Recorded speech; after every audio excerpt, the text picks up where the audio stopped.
How to learn grammar. Hello, lovely students. Are you ready for a lesson that is going to give your advanced vocabulary and grammar skills a much-deserved boost? Well, today we're going to do just that. This video is long, but trust me, it's going to be worth every minute. I'm going to help you speak confidently in everyday situations, but we are pushing things to the extreme because you're going to learn how to talk about everyday scenarios at a mind-blowing C1 level. From your morning routine to ordering fast food and even navigating touchy subjects like flirting and breaking up, this lesson is going to give you the tools you need to use advanced vocabulary and grammar in real life. To a certain extent, some of these examples are a little bit dramatic. In all seriousness, my C1 students tell me that this is their favorite type of lesson. It's basically the most fun way to learn advanced English. To make sure you get the most out of this incredibly useful lesson. Okay, now you know what's happening. Let's dive into your daily routine at the C1 level. Get ready to learn how to describe your day-to-day life with really impressive vocabulary and grammar. The first thing you learn when you take your first English class is normally the daily routine. Right? I wake up, I get up, I eat breakfast. And I thought, what would a daily routine look like at the C1 advanced level? I started to write this lesson just as a little experiment, and it ended up becoming so interesting that I've decided to make it into a video for you. In this lesson, I am going to give you a daily routine on steroids, and on steroids means the most extreme version, or a very extreme version. In this daily routine, I am going to give you a ton of super advanced C1 vocabulary, and we're going to cover lots and lots of C1 level grammar structures. So, if you really want to test your English skills, this lesson is for you. I also want to mention before we start that this is going to be quite an extreme daily routine, and some people will probably want to let me know, English people do not speak like this in real life. No, I totally agree. I just want to see how far we can go with advanced grammar and advanced vocabulary. All I know is it's going to be complex, and it's going to be fun. Upon waking up to the melodious chimes of my alarm clock, I embark on my well-established morning routine that I've perfected over the years. First and foremost, I indulge in a brief meditation session, allowing me to clear my mind and start the day with a sense of calm. In addition to my mental exercise, I dive into a challenging 30-minute workout session. But I guess it isn't so much challenging as it is invigorating. After freshening up, I pamper myself with my nourishing skincare regimen, ensuring a well-hydrated and glowing complexion. I told you, this is a daily routine on steroids.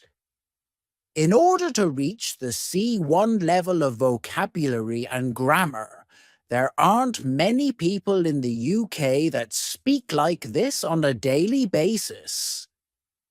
Okay, so in addition to loads of really great vocab, we also have quite a few C1 level grammar structures. Let's start by looking at these 3 clauses.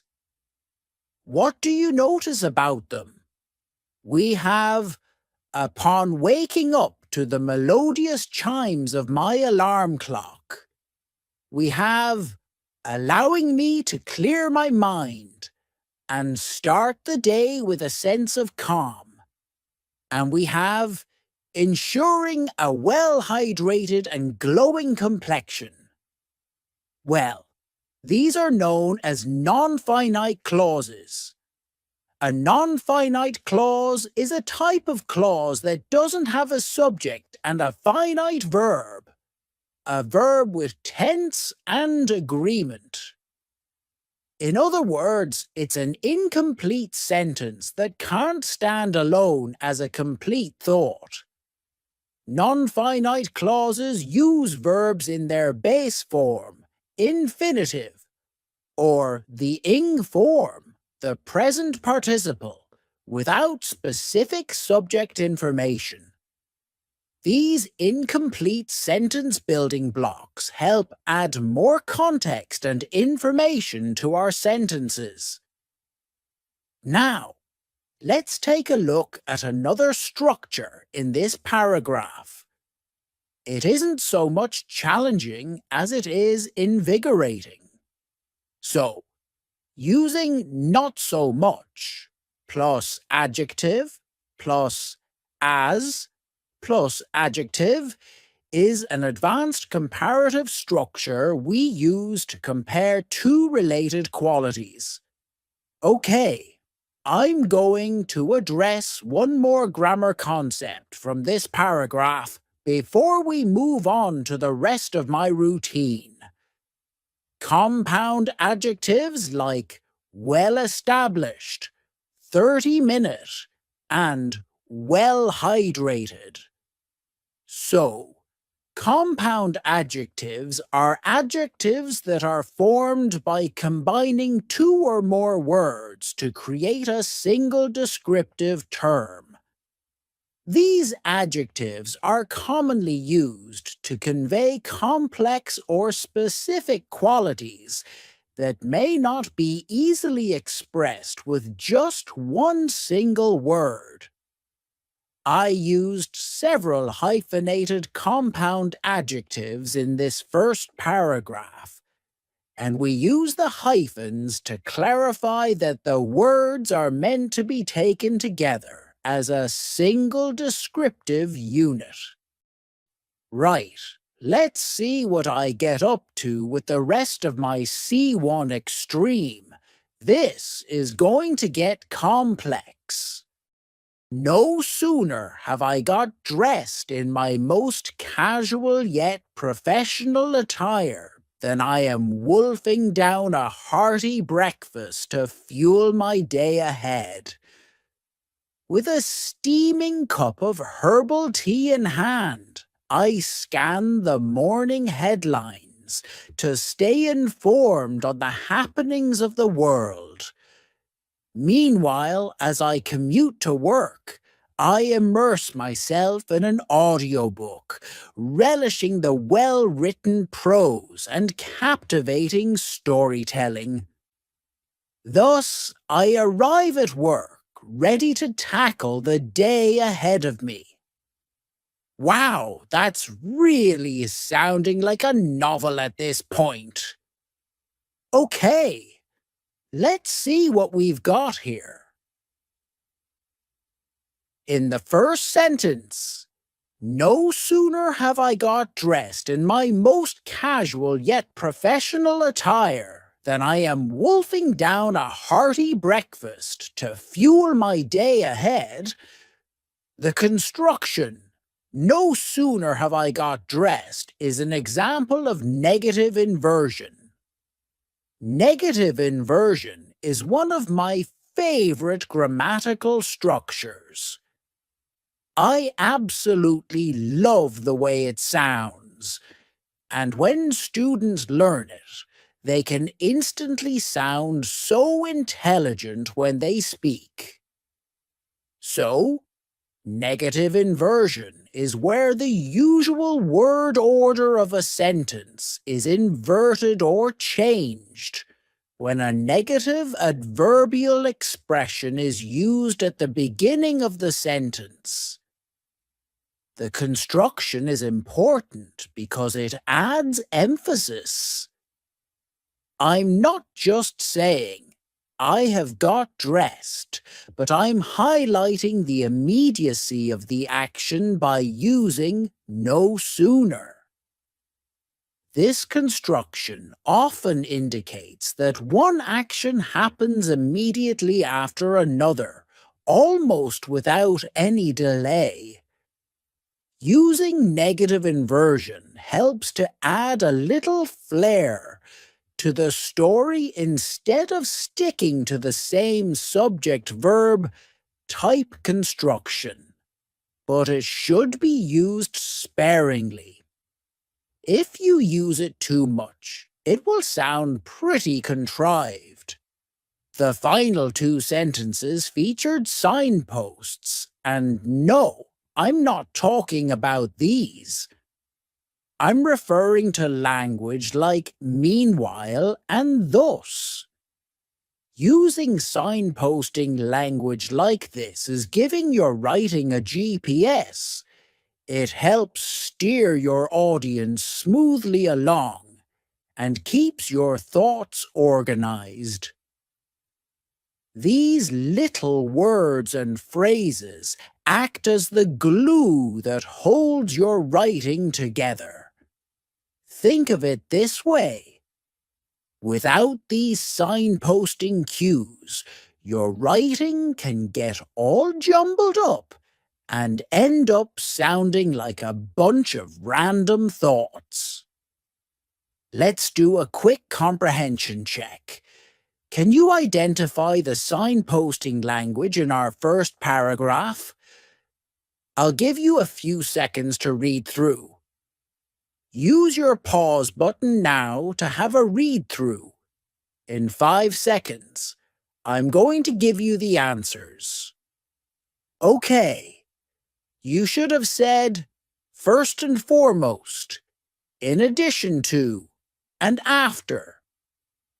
Okay, what's the rest of my day looking like? Upon arriving at the office, I buckle down and get on with my work, meticulously completing my tasks in the most efficient way possible. It's knowing that I'm contributing in a meaningful way that I thrive on, and I actively seek opportunities to enhance my skill set. Throughout the day, I engage in productive dialogues with colleagues, synergizing ideas and learning from their unique perspectives. All right, we have a few things to look at here. First, we have the clause meticulously completing my tasks in the most efficient way possible. This utilizes a post-modified superlative adjective. That's quite a mouthful. Post-modified superlative adjective. So, this is an adjective that is placed after the noun, and it modifies or adds emphasis or specific information about the noun. This construction is used to highlight the extreme quality of the noun in comparison to others of its kind.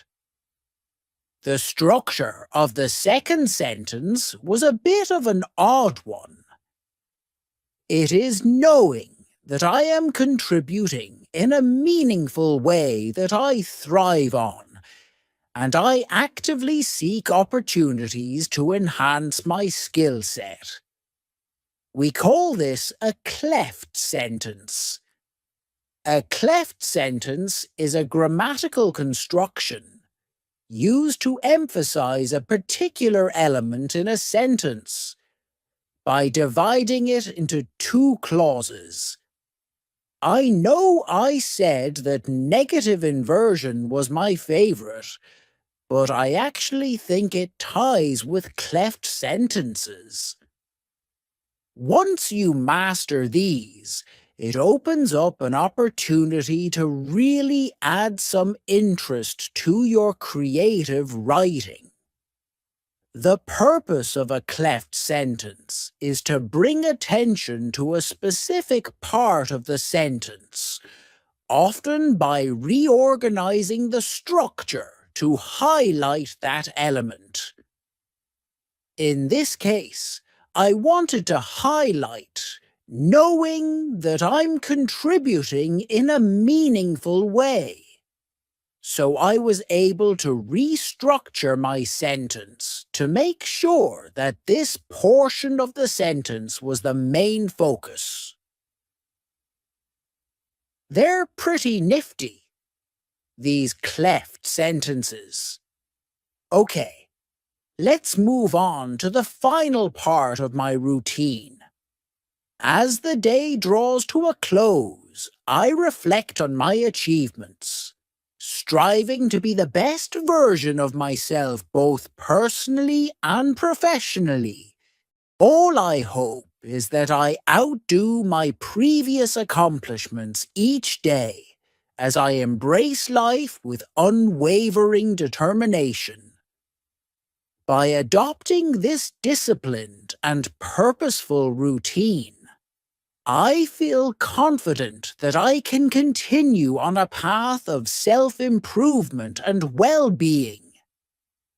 I feel like I'm becoming less and less likable as this daily routine goes on, but it's not about me, it's about the grammar.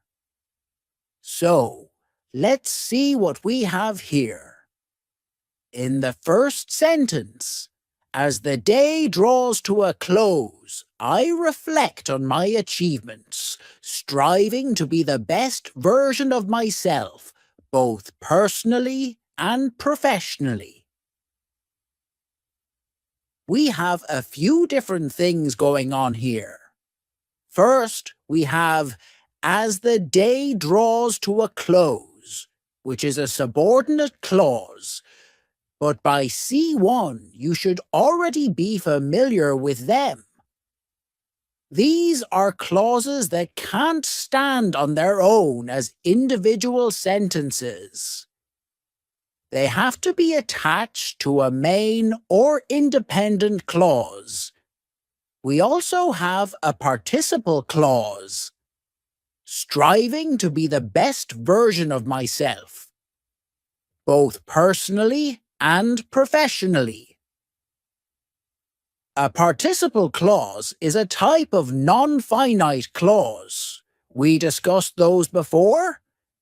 Can you identify the other participle clause in this paragraph? That's right. It's the last sentence. By adopting this disciplined and purposeful routine. I can't say purposeful without going purposeful, purposeful. That's it's quite a stuffy sounding word to me. Quite old-fashioned, very purposeful.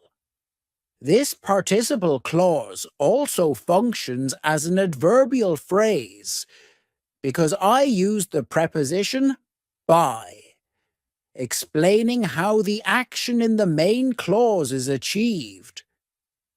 Finally, we saw another common construction of a cleft sentence. My other favorite? All I hope is that I outdo my previous accomplishments each day as I embrace life with unwavering determination. The structure what or all plus clause plus be plus clause is quite commonly used, so it's a good one to have in your back pocket. Oh my word, That was an intense lesson. That's probably one of the most advanced English lessons I have ever delivered. Okay, now that you can talk about your daily life like a pro, let's move on to food and drink. Everyone can relate to this topic, right? And now you'll learn how to discuss it at an advanced level. But before we dig into that, because we will talk about that phrase, here's a question for you.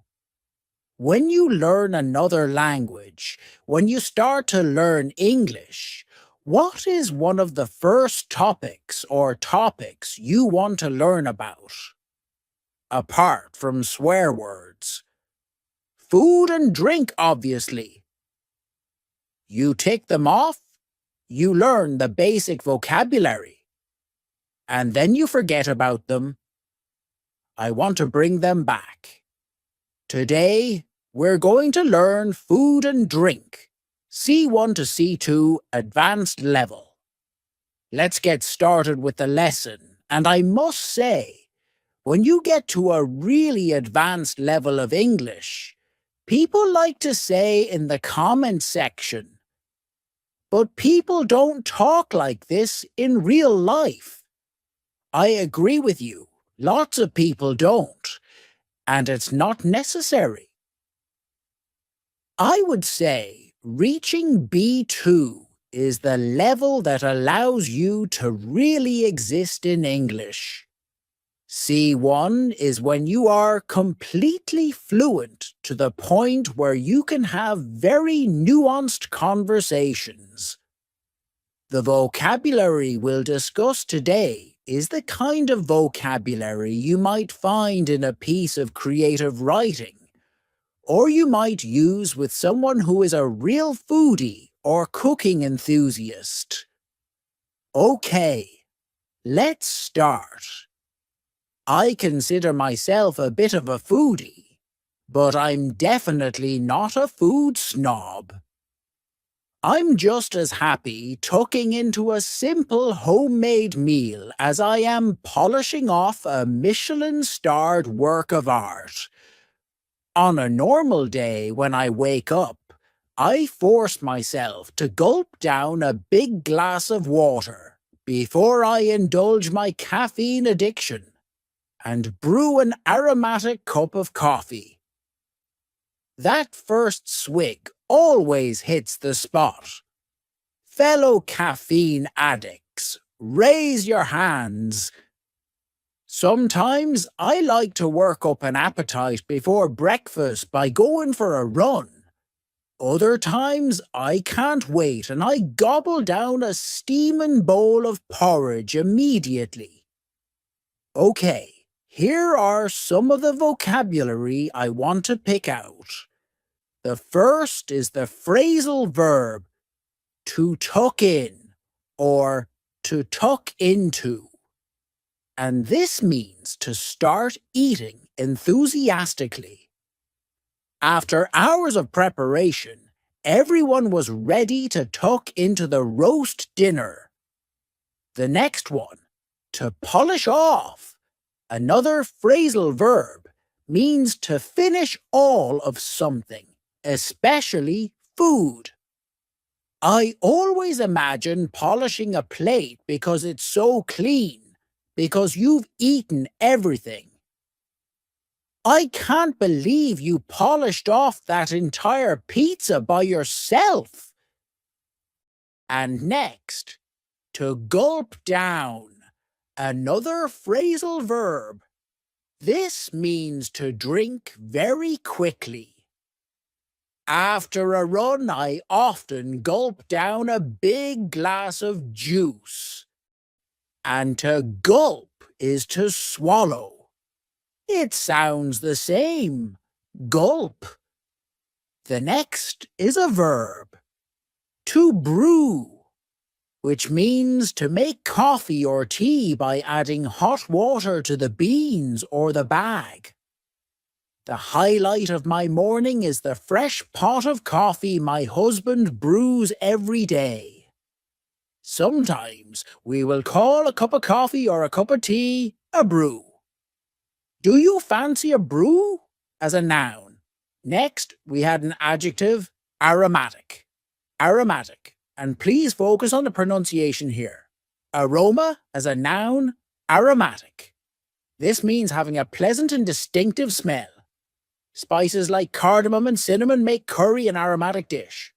Note that we can use it sarcastically. If I smell a dirty sock, I might say, very aromatic, meaning it stinks. Number 6, this is a noun, a swig. It means an amount of something that you drink quickly, and it can also be used as a verb, meaning to have a large, quick mouthful of a liquid or gulp of a drink. After reaching the peak of the mountain, he took a big swig from his flask of iced tea. We take a swig. You can say to have a swig, but take is the stronger collocation. We could also say he swigged from his flask of iced tea. Slightly less common. Number 7. Nice phrase here. To work up an appetite. To work up an appetite means to do something, normally strenuous, that makes you feel hungry.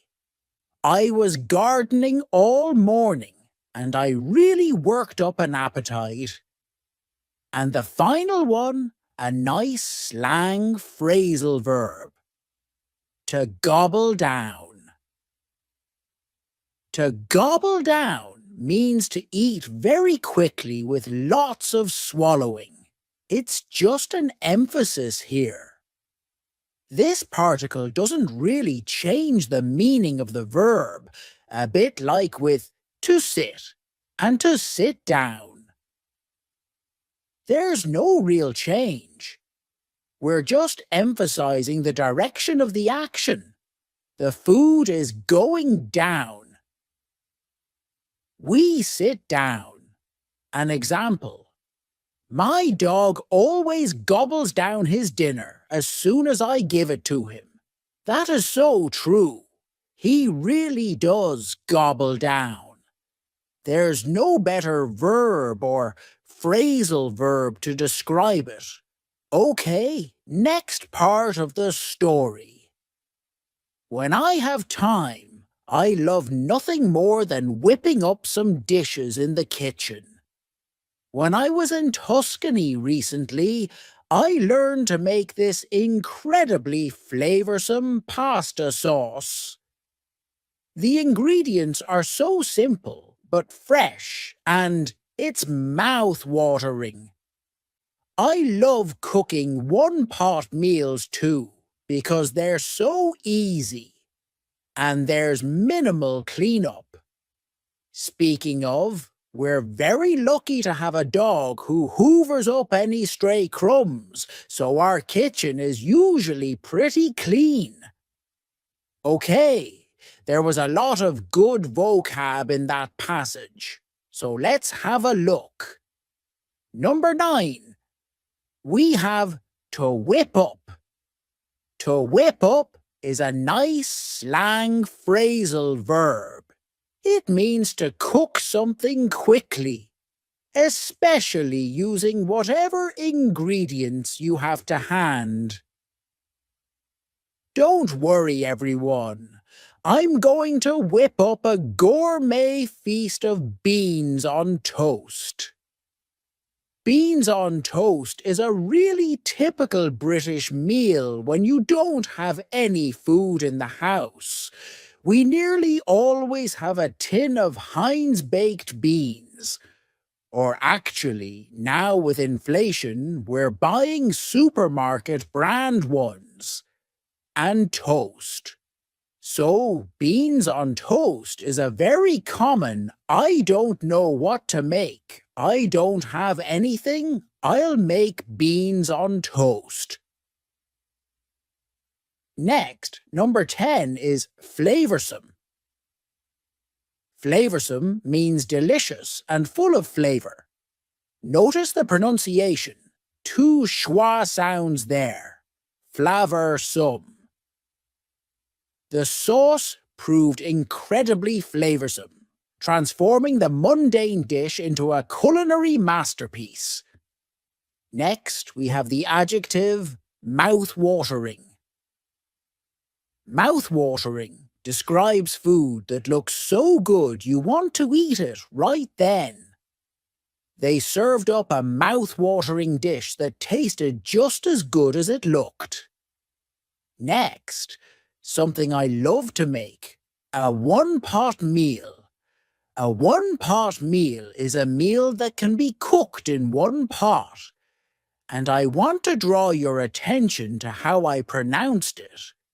Instead of saying one pot, I said one pot. The beauty of a one-pot meal is that there's barely any washing up to do afterwards. And the final one for this section is crumb. Usually seen in the plural because there's almost always more than one. A crumb is a very small piece of bread, cake, biscuit, or food in general that has fallen off. Get a plate. You're dropping crumbs everywhere. Next part. According to my husband, Will, my best dish is a chicken recipe by Ottolenghi, one of my favourite chefs. Whenever I make it, Will practically inhales it. It's incredibly Moorish, too, so we never have leftovers. What about my favourite foods? Some of you may know that I adore fruit, especially watermelon. But I also love blue cheese, especially some good Stilton.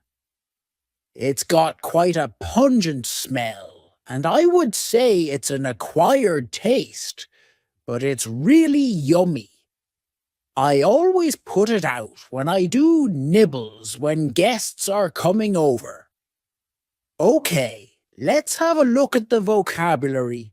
First up, number 14. To inhale.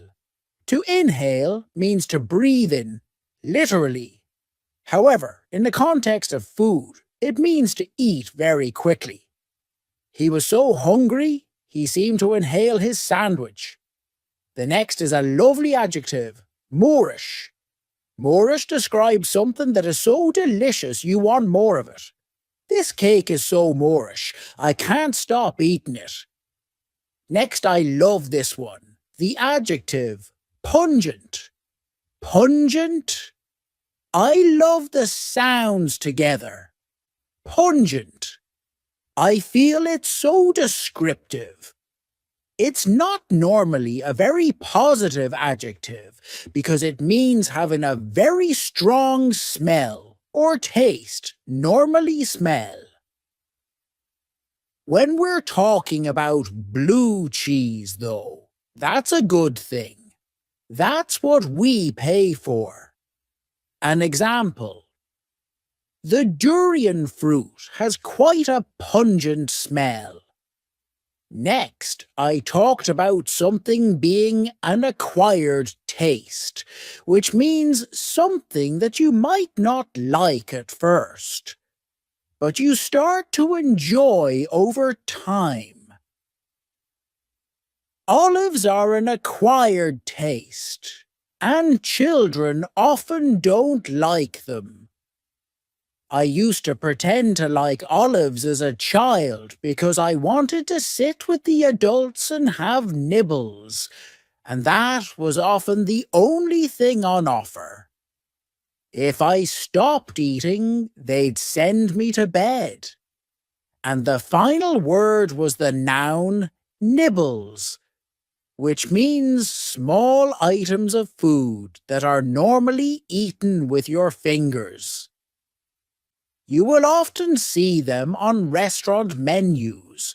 Nibbles, then starters, mains, desserts. We also have the verb to nibble, which means to take a small bite of something. And if you have a nibble of something again, you take a small bite. But nibbles in general are little snacks you normally eat with your fingers. I put out some nibbles like cheese and crackers before dinner. Okay, last part of the story. Will and I also love eating out. If I know we're going somewhere special, I make sure to not spoil my appetite beforehand. Even so, my eyes are often bigger than my stomach, and I end up with too much food. Doggy bags aren't much of a thing in the UK, but I wish they were. I always walk out of a restaurant completely stuffed.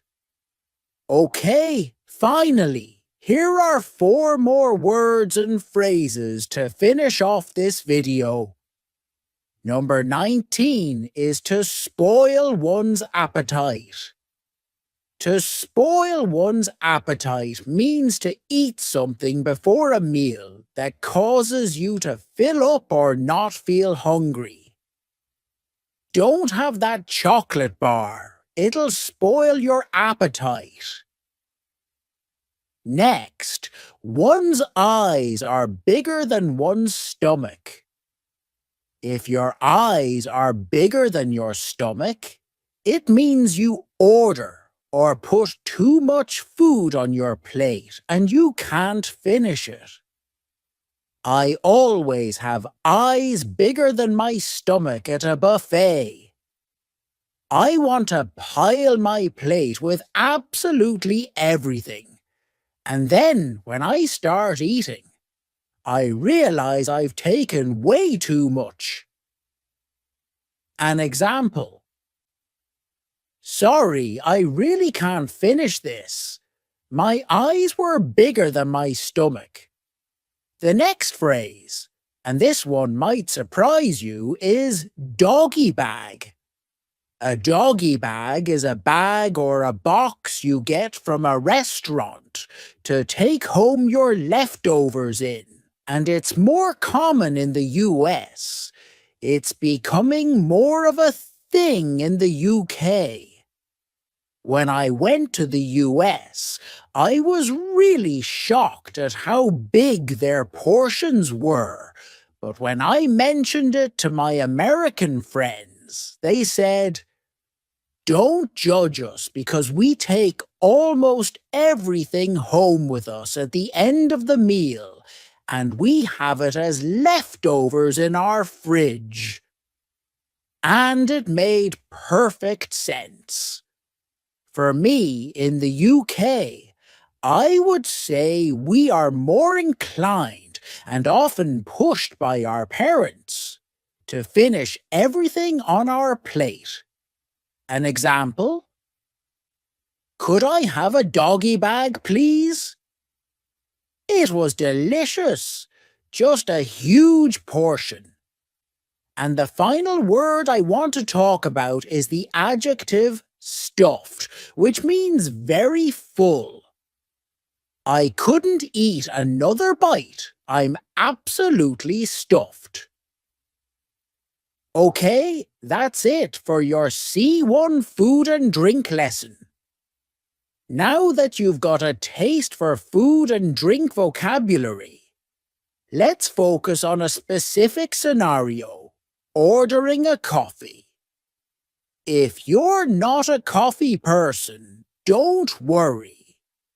These skills can be applied to ordering whatever your drink of choice might be. Let's take your coffee ordering skills to the next level. Right, let's get started. So we all know that ordering a coffee is one of the first things you learn in English, and it can be very simple. Can I have a coffee, please? This way of ordering a coffee is absolutely fine. It's perfect, in fact. Although it probably wouldn't work in somewhere like Starbucks, where an order is more like, "Can I get a doppio half-calf skinny mocha venti to go?" You love one of those, I know I do. But that's not what we're talking about today. I want to order a normal coffee in advanced English. And I know what some people are going to say when they hear my order. People never speak like that. I agree. It's not necessary, but it's fun and it's cool. And if we can't have fun, cool English lessons, then what have we got? I think it's fun to see how far we can take it. And more importantly for you, I think it's a fun and memorable way to introduce some advanced grammatical structures and vocabulary. Are you ready? We're going to move up through the levels. Level 1, black coffee, please. This is the simplest way to order a coffee, and it's perhaps not the most polite way to order in a coffee shop. But if you're ordering as part of a group after dinner, for example, I think it's fine. The addition of please at the end, though, is important. Let's take it up a notch. Level 2. Can I have a black coffee, please? Here the request is formulated as a question using the modal verb can, which makes it more polite than the first one. You will often hear this said as, "Can I get a black coffee, please?" This is slightly more common in American English, but it's making its way into British English. Some people don't like the use of get here, but a lot of native speakers use it. Now, let's say this more politely. Level 3. May I please have a black coffee with a splash of milk? All right, we're getting a little bit more complex here. This is a very polite way to order a coffee using the modal verb may. You can also replace may with the modal verb could, which is a more polite way to make requests than can. You can also see that the word please has moved from the end to directly after may. This front-loading of please emphasizes the politeness of the request and sets a formal tone from the outset. We are also now asking for a splash of milk, and a splash means a small amount of liquid in this context. Okay, can I go further? Level 4. Could you kindly prepare a black coffee with a splash of milk and 2 sugars? Okay, we're getting closer to advanced level here and further from reality. Now we have the modal verb could, which I talked about in level 3.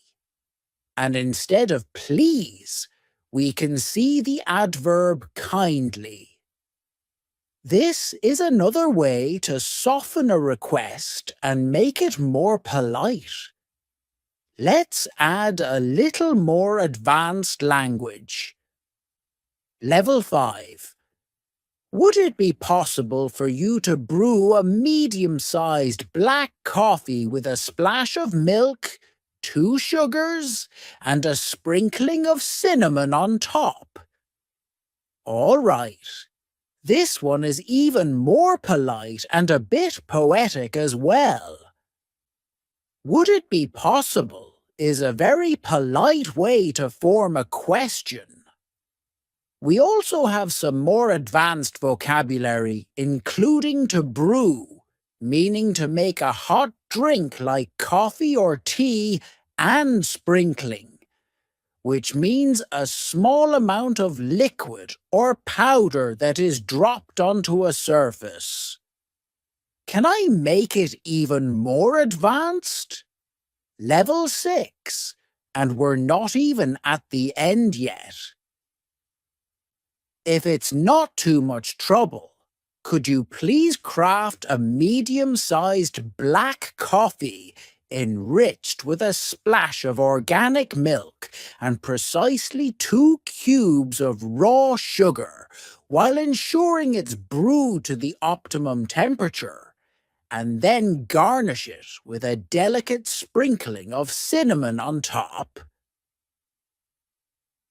We're moving into nightmare customer territory now. If it's not too much trouble is a very polite way of asking someone to do something. We often add it to the beginning of a request, often when we know the request is going to cause some extra effort. Now we're asking for the barista to craft the coffee, not just make one. Craft means to make objects in a skilled way, especially with your hands, and the coffee is to be enriched with a splash of milk. To enrich means to make the quality of something better by adding something else. Then it is to be brewed to the optimum temperature. Optimum means best possible. You might hear the synonym optimal or optimum used in American English. And then we have garnished with cinnamon. To garnish means to decorate food or drink with a small amount of food. Can this customer get any worse? Yes. The answer is yes. If you've ever worked in retail or hospitality, you know the answer is yes. Here is my coffee order in its final form. Level 7. Would you be so kind as to commence the artisanal preparation of a medium-sized black coffee, sourced, if possible, from single-origin beans, and brewed at precisely 89 degrees Celsius? It should be complemented with a splash of organic, locally sourced milk, sweetened to a modest degree, with exactly 2 cubes of raw sugar, and adorned with a subtle yet discernible sprinkling of hand-rolled cinnamon. Finally, if I may, I request that it be presented in a ceramic mug, featuring a handle ergonomically designed for a right-handed individual. Someone is definitely going to spit in this customer's coffee. Let's look at the grammar. Would you be so kind as to is a very, very polite and formal way to make a request. And in the final sentence, you saw the structure. I request that it be presented. This sentence uses the subjunctive mood, which is a formal structure in English and appears after certain verbs like request. And the vocabulary? First, there is to commence, which means to begin. We had artisanal, artisanal meaning prepared in a traditional way. We have complemented. This is the verb to complement with an E. It's different from the one with an I. If one thing complements with an E another, it goes well with the other thing and makes it better. We complement each other. We go well together. We make each other better. We complement each other means we give each other compliments. I like your dress. I like your hair. I like your coffee. What did you ask for? I'm going to ask for that. Little did she know. We also have adorned with. The verb to adorn means to add something decorative to a person or thing to make it more attractive. We also have the adjectives subtle and discernible.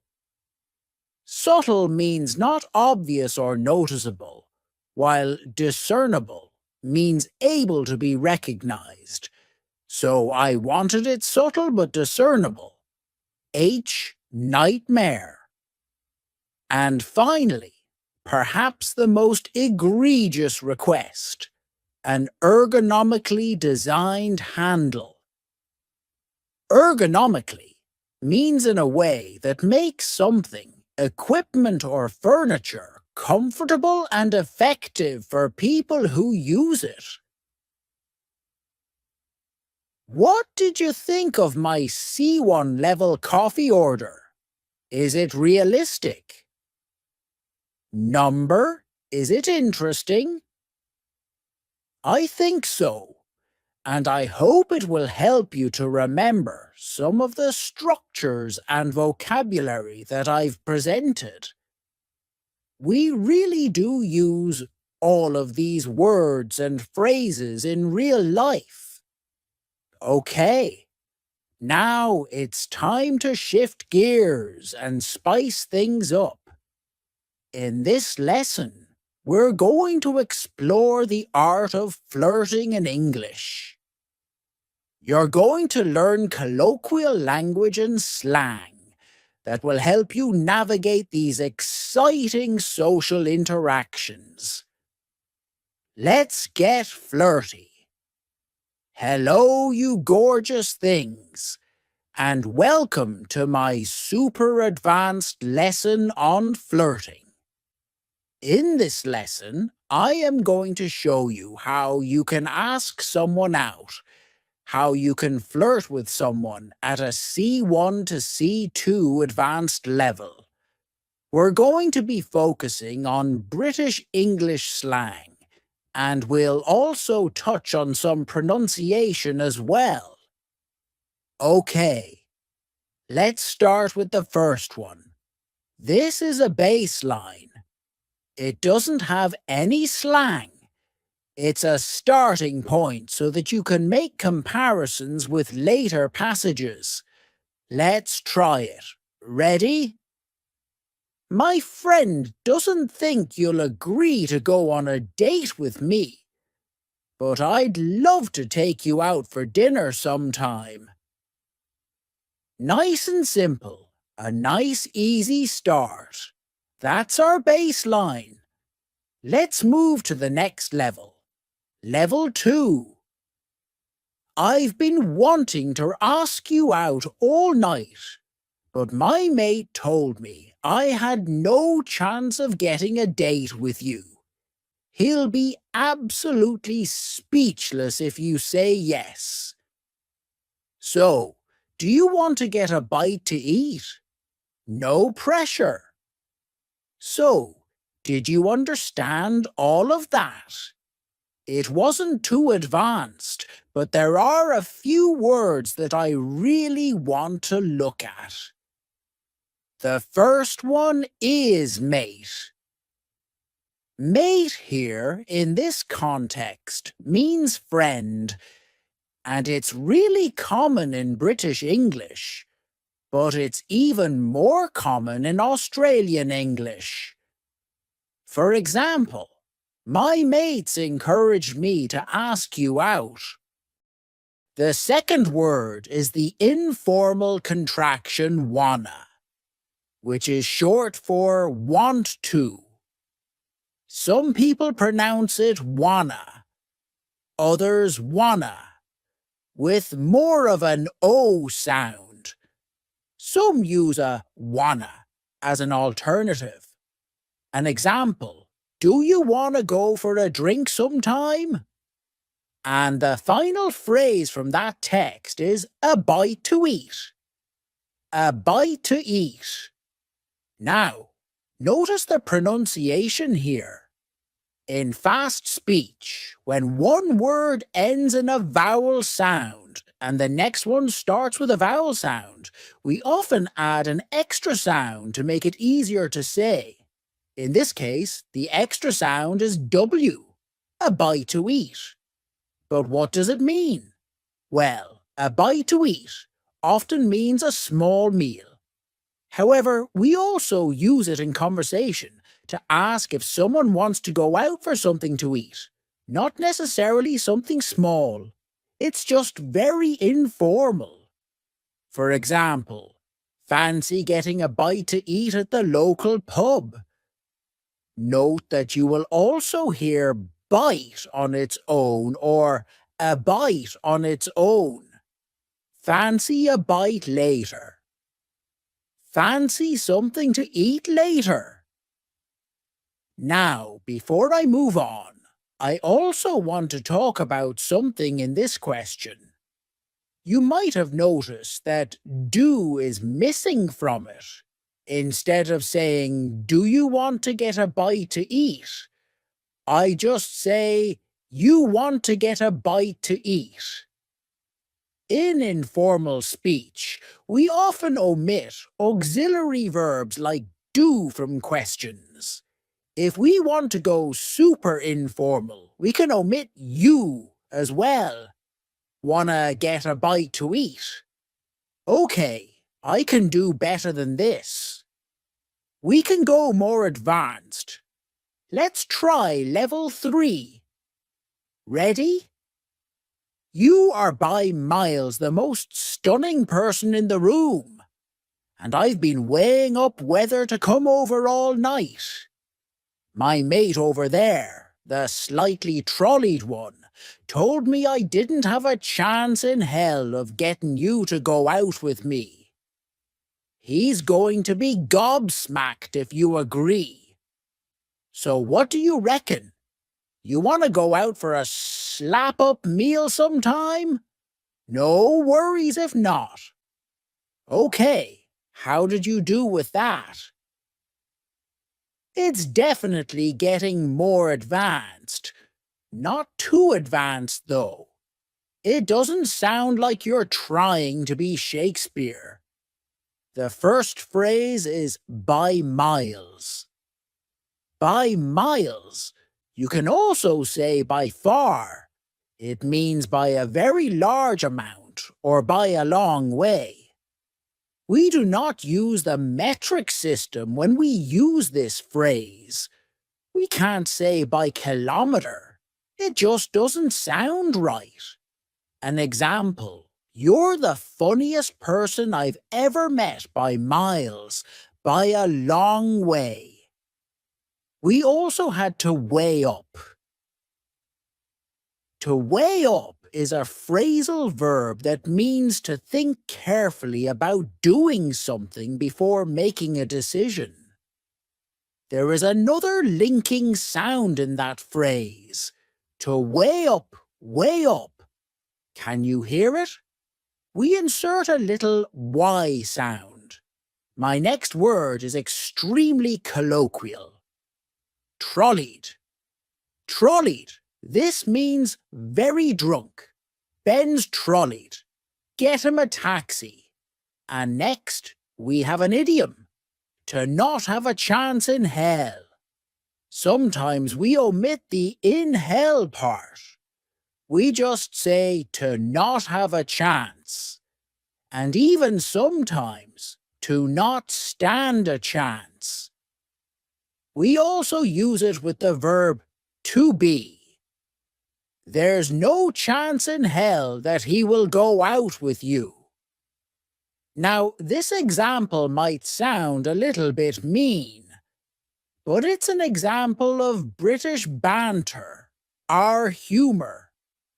We often say these kinds of things to close friends, knowing, hopefully, that they will know that it's a joke. It's like playful teasing. It can go too far, but be prepared for it if you come to Britain and mix with Brits. Next, I just want to mention gonna from that text. It's another informal contraction, just like wanna. Gonna is generally pronounced with the schwa, gonna. You gonna ask him out or not? You gonna ask him out or not? Another great word. Super informal. Gobsmacked. Gobsmacked. So, gob is quite a rude, informal slang word for mouth. Shut your gob. If you are gobsmacked, you are so surprised that you can't speak. You smack your mouth. I'm gobsmacked. I'm absolutely gobsmacked. It's very informal. I was gobsmacked when he turned up to our date wearing a tuxedo black tie. The final word that I want to point out from that text is an adjective. Slap up, which often comes before the word meal. This means a very large and delicious meal. But I will tell you a secret. I didn't understand the meaning of this for a very long time. I thought a meal that was a slap-up meal was something that was just slapped up in the kitchen. Something that was made in a really careless way. So honestly, if someone had invited me for a slap-up meal, I'd have said, well, maybe you could put in a little bit more effort. An example. I'd love to take you out for a slap-up meal sometime. A really large and delicious and luxurious meal. That was good. But I think we can make it even more advanced. Here is number 4. Level 4. The final level. Ready? My mate, the tipsy one by the bar, is absolutely sick of me banging on about how stunning you look and told me to shut my cake hole and do something about it. Anyway, I decided nothing ventured, nothing gained. So I'm here to ask you out for dinner. He'll be floored if you say yes, maybe literally. He's more than tipsy, to be honest. And I'll be well chuffed to get a date with the fittest person in London. No stress if you don't fancy it, though. Okay, how was that one?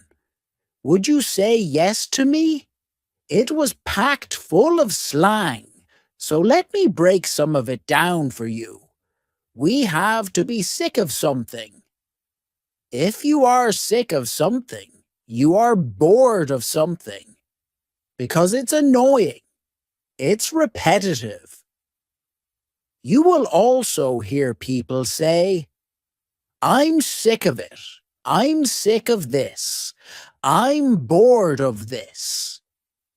An example. I'm sick of you talking about Dylan. Either ask him out or stop. We also have to bang on about something. To bang on about. This means to talk for a long time about something in a way that is annoying. Ruth's been banging on about her date for hours. Did you notice that when I'm trying to be extra informal, instead of saying banging with the arbory ing sound at the end, I said bangin'. Bangin'. And sometimes we do this for emphasis. It also sometimes happens when we talk quickly.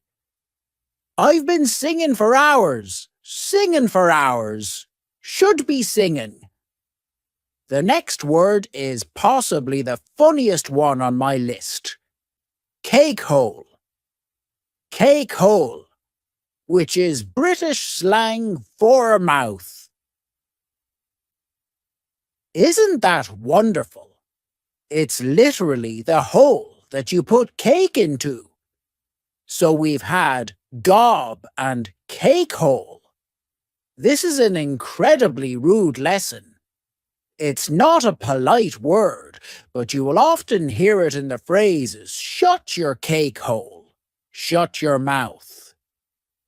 In American English, they often say pie hole, which maybe means that Americans prefer pie over cake. Now, I want to talk about the idiom, nothing ventured, nothing gained.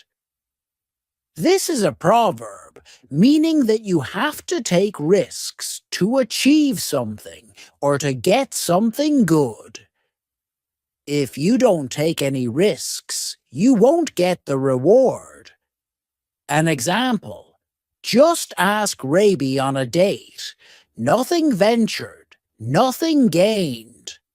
Next, let's look at the verb to floor, which means to confuse or to surprise someone so much that they don't know what to say. Very slang here. You saw this phrase in the passive voice, he'll be floored. But you can also use it in the active voice.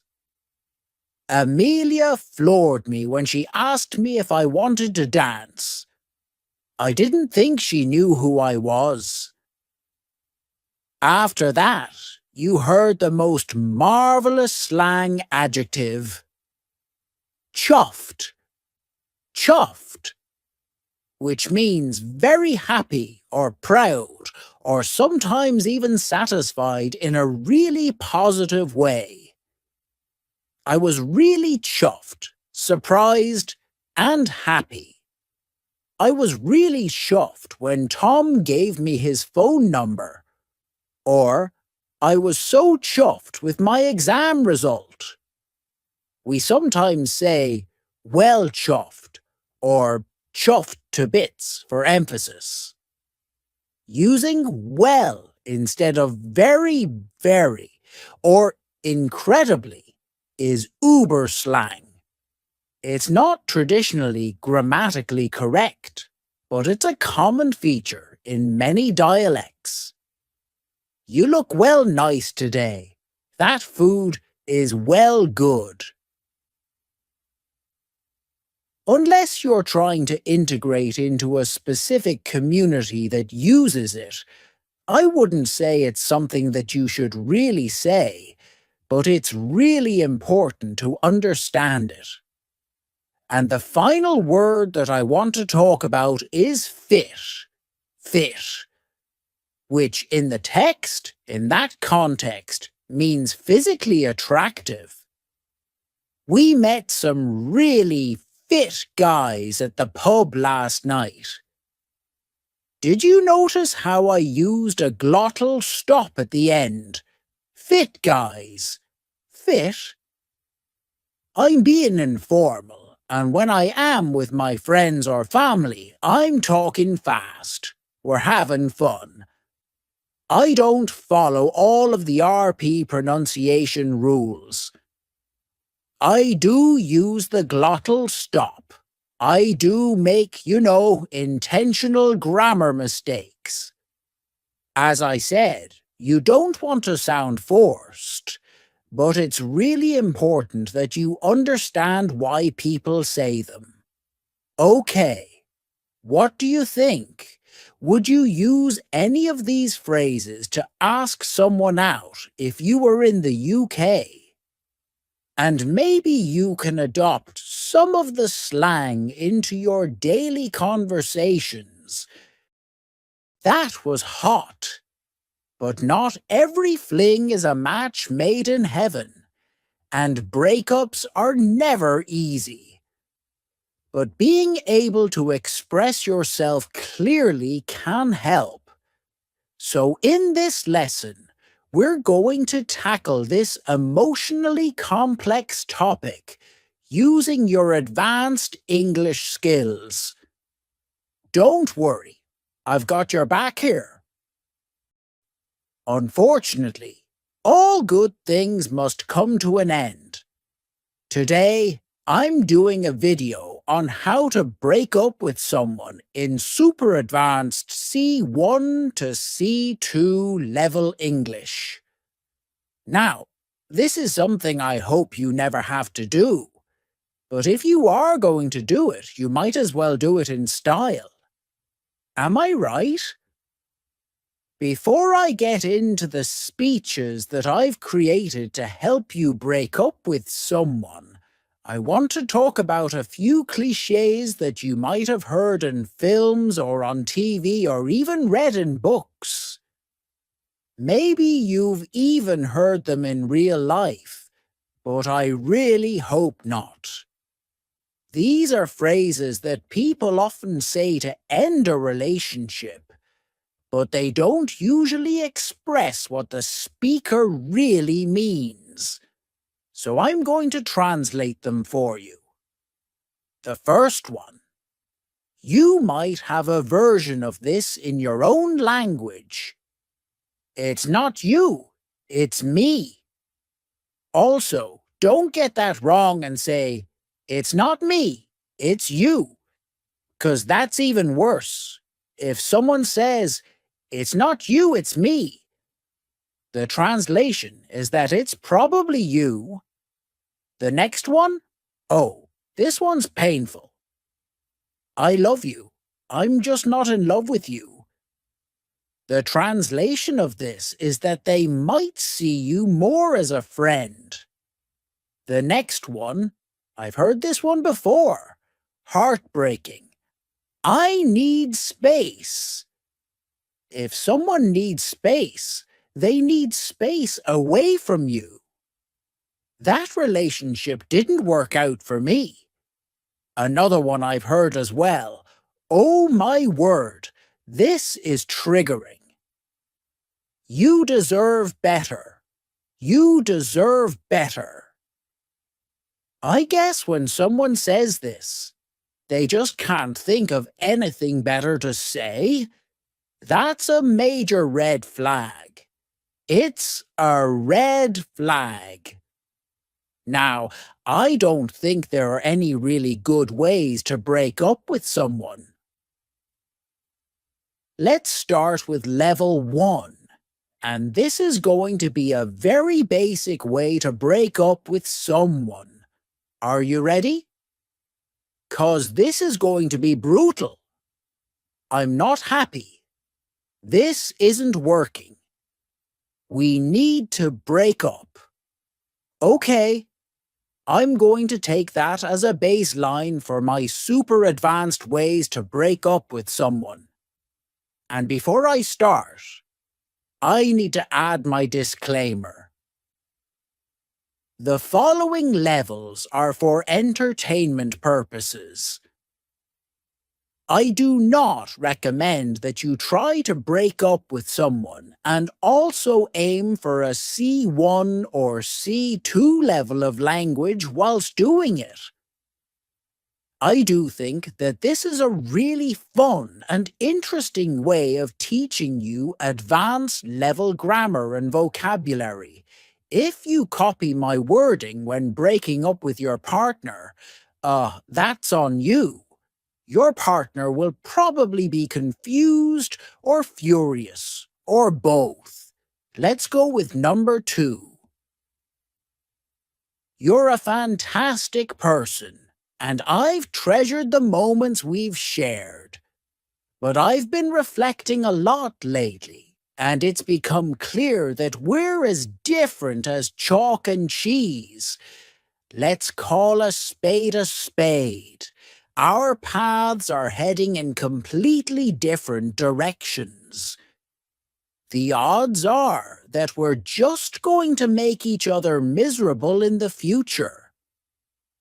This has been as good a relationship as I've ever had, but I think we need to acknowledge reality and go our separate ways. Ah, that's a fairly advanced text, and there's a lot to unpack here. There are 2 idioms that I want to point out. Chalk and cheese is the first, which means completely different. Chalk and cheese are very different. We can say that people or things are like chalk and cheese, or are as different as chalk and cheese. Notice the pronunciation of and in this phrase. I drop the D sound and say N, chalk and cheese. We call chalk and cheese a binomial, and in a binomial there are 2 words separated by a conjunction, and the conjunction is often and, said as N. The word order is usually fixed. It's always chalk and cheese, and never cheese and chalk. Chalk and cheese is also an alliterative phrase. It's alliteration, meaning that the 2 words start with the same sound. Chalk, cheese. There are lots of other binomials in English, and they're not always idioms as in this case. They include ones that use synonyms, like pride and joy, and ones that use opposites, like ups and downs. The other idiom I want to talk about is to call a spade a spade. To call a spade a spade. I feel this one is fairly British. This means to tell the truth and say exactly what you think, even if it's not polite, even if it's going to hurt someone's feelings. But now I want to touch on some structures I use that are very advanced. The first is the odds are. The odds are.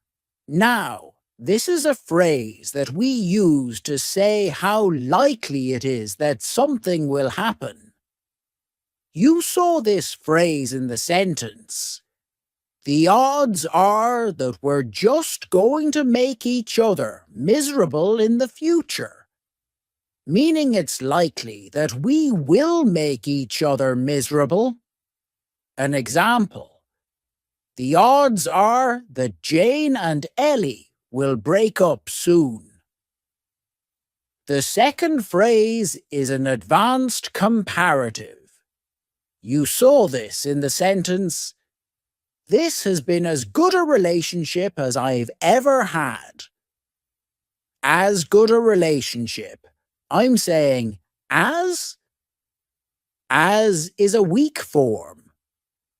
As good a relationship. This means that the relationship was as good as or equally good as any other relationship the person has had. The structure is as plus adjective plus a or an plus noun plus a's. You're as patient a partner as I could wish for. You're as perfect a match as I could ever hope for. Alright, let's see if we can make it more advanced. Let's move to level 3. Are you ready? Our relationship has experienced its share of waxing and waning. You know that I've always had a jealous streak, but lately I've been feeling there's a lack of trust between us. It's been an honor to have been a part of your life, and I've cherished our time together. However, given that trust is fundamental, we would be better off parting ways. Tough to hear, but trust is essential in a relationship. Let's look at some of the vocabulary and structures in this text. The first one is to wax and wane. To wax and wane. This is another binomial with two words with opposite meanings. I will say that this is quite an old-fashioned idiom, and we don't tend to use the words separately. Wane, maybe. But wax in this context, not as much. To wax is to grow stronger. To wane is to grow weaker. To wax and wane. To go stronger and weaker. It comes from the phases of the moon. When the moon is getting bigger, it's waxing. When it's getting smaller, it's waning. Next, I want to point out a very strong collocation. A jealous streak. A streak is a characteristic, and it's often an unpleasant one. If someone has a jealous streak, they have a tendency to be jealous. Sometimes other strong collocations include a stubborn streak, a vicious streak, a nasty streak, an independent streak. That one could be used positively or negatively. A streak is a characteristic. Finally, I want to touch on an advanced conditional sentence from the text. You saw that, given that trust is fundamental, we would be better off parting ways. Given that means when you consider that. Given that Heather is in love with you, she will be devastated when you break it off. Okay. That was pretty advanced, but I know we can do better. Let's move to level 4, our most advanced level. Are you ready? It seems that our paths in life are diverging. We've indisputably had some incredible moments together, but it's imperative that I be true to myself. Recently, it's become apparent to me that variety is the spice of life, and I feel a powerful need to explore diverse relationships. This decision hasn't been taken lightly, but it's essential for both of us to prioritize our individual happiness and fulfillment. Okay, good riddance. What a horrible speech for a breakup. It's horribly advanced as well. So, let's take a look at some of the vocabulary and structures that are used in that text. Firstly, I want to highlight the verb to seem. And I know this is not an advanced verb, so you may already know that it means to appear. One common use of this verb is to make what we are saying less forceful. It softens it. Often, when we're not sure whether what we're saying is true, or if we want to be polite, this is a skill that we call hedging. You often see to seem in the structure, it seems that, or it seems to me that. For example, it seems that Jeremy is looking to end the relationship. I don't know for sure. That's what it seems like to me. The next word I want to draw your attention to is indisputably. Indisputably. This is an advanced adverb, meaning in a way that is true or cannot be disagreed with. The adverb indisputably emphasizes or boosts what we're saying. Other similar adverbs include undeniably and unquestionably. Hedging and boosting are really important skills to learn when you reach an advanced level in English. Now, I want to talk about the phrase, variety is the spice of life. It's a proverb that means new things, and changes make life more interesting. This is probably one of the worst things that you could say during a breakup, because it makes the person think that you want to date other people. Okay, there are two grammatical structures that I want to cover now. The first was in the sentence, "It's imperative that I be true to myself." You can see I be instead of the usual I am. This is an example of the subjunctive mood, which we use to express possibilities and wishes. If we use the subjunctive mood in the present tense with the verb to be, we use be for all subjects. I be, you be, he be, she be. For example, I propose that you be completely honest about the reasons why you want to break up. Or, it's my recommendation that she end the relationship immediately. The subjunctive mood is formal and impersonal, and in modern usage, it's not particularly common. People will often say, "It's imperative that I am true to myself." For example, I do personally use it, and this video is all about advanced English, and the subjunctive is super advanced, and I love the way it sounds. I think it sounds really elegant. I just like it, and I think you should like it too. Finally, I want to look at the passive voice. You saw it in this sentence. This decision hasn't been taken lightly. Hasn't been taken is an example of the present, perfect, simple passive voice. Has not been, plus the past participle.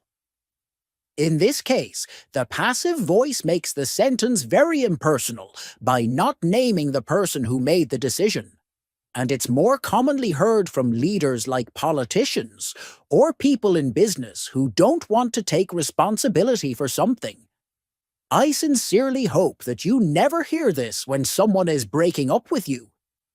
Well, I really hope no one ever breaks up with you, but I really hope they don't use the passive voice whilst doing it. An example of how politicians would use it. Mistakes have been made. Promises have been broken. They're not saying, "I made a mistake," or "we broke promises." They have been broken. They have been made.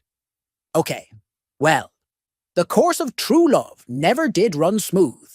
Shakespeare said that, not me. Okay, if you're still here, well done. That was intense.